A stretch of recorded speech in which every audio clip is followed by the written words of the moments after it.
Hello and welcome to video number 4. We're going to talk about Facebook Audience Insights. This is basically a free tool that is available to anyone who has a Facebook account. And this is a very valuable tool because what Facebook is doing is it's giving you direct access to a lot of its data, which is very, very important.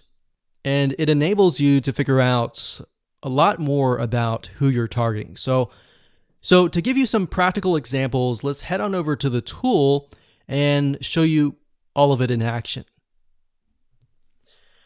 Okay, so to get to Facebook Audience Insights, you'll need to go to business.facebook.com. You'll need to log in to your personal Facebook profile, and you'll need to set that up if you haven't. And after that, you'll need to click on the top, go to Audience Insights, and here we are. So what this allows you to do is, like I said, it allows you to enter a location, an age and gender, specific interests. And if you have a page, and let's say, for example, the page is highly populated, or at least has a couple thousand people, you'll be able to figure out who exactly is inside that Facebook page in terms of demographics. Now, if you don't have a page, no big deal. I'm going to show you how to use a tool so that you can find the right information about the person that you're trying to target. Okay, so up at the top, we have location. I'm going to keep it at United States, but if you click this X here, you can actually change it to something else like Australia, like that. But in this case, we're going to do United States.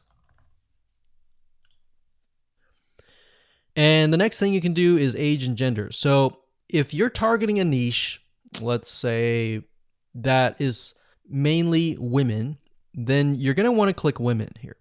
But if it's mainly men, you want to click men here. And of course, if you're trying to target everybody, then it can be all, male and female. And if it's a specific age group, you can select the minimum age group. So let's say that we want to target anybody from 30 and up. So 30 and up. So this can be any. We can change this to 30 to 65 plus. And then of course we have interest. Now, what I like to do is I usually like to start with the smallest amount. So 18 to any. And all. Because what I want to do is not assume that I know who the demographic is, unless I have had previous sales and a lot of the sales were just male, or a lot of the sales were just female. So bear in mind your niche, you know your niche better. So what I like to start out with is interest. So to kind of stick with what we were talking about earlier, if we type in scuba and we have scuba diving here, we see that this is an interest, and up at the top we have 4 million to about 4.5 million people who are interested in scuba diving in the United States, and that are all ages and all genders. Now, this is really interesting about Facebook. In order for them to be put into a specific interest, they have to have gone to websites that are related to scuba diving. So you can get more specific if you enter that in here. Now, if we take a look at demographics, you can see that about 56% are men and 44% are women. So we see that the majority appears to be about 25 up.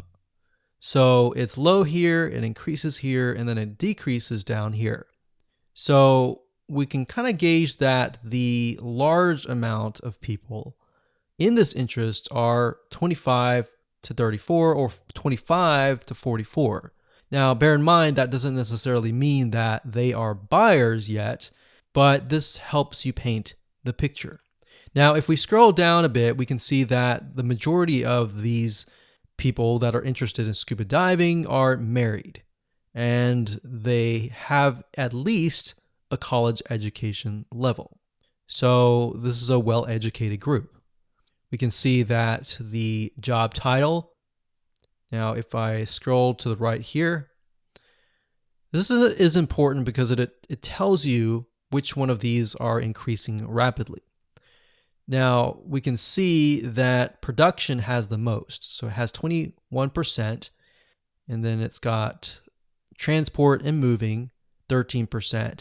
So what this means is the people who are interested in scuba diving that are in this specific interest have this particular job title. Now, if we scroll up, we can click on page likes. And this is actually very interesting because this allows you to see which pages they like. So for example, we have Jenny Springs, the specific clothing brand they're interested in, Salt Life and Grunt Style, clothing store. We can see outdoors and sporting goods company, Bass Pro Shops they're interested in. They're interested in a lot of outdoors type shops, websites, musicians they're interested in, TV shows that they like, so Duck Dynasty. So imagine being able to target, let's say, males from ages 25 and up, or maybe 25 to 45, who like Duck Dynasty and scuba diving. So you can create these conditional targets and target people specifically. So we go through, we see page likes, we can go visit the pages and take a look at what they like and get an idea of how they're interacting with the page, what content are they viewing, and all that. Now, if we scroll back to the top, we click on location. This allows us to see the top cities. So we can see Tampa, Florida, Honolulu, Hawaii. So a lot of Florida and Hawaii here, which kind of makes sense because Hawaii and Florida both have a lot of beaches, a lot of places to scuba dive. And then we have top countries, top languages. So we got English. So bear in mind that because we are targeting the United States, that it's really only showing cities, countries, and languages within the United States. Now, if I were to make this worldwide, this would broaden our spectrum. So if you click on activity, we can get a better view of how people are interacting with this niche, what kind of devices they're using. They're using mainly mobile devices, iPhones, and Androids. So we can see that a lot of them are not at desktop, which kind of gives us an idea that because these are outdoorsy people, they're most likely not going to be surfing on the inside or in their house, basically. So now let's take all this information and let's create an avatar in the next video.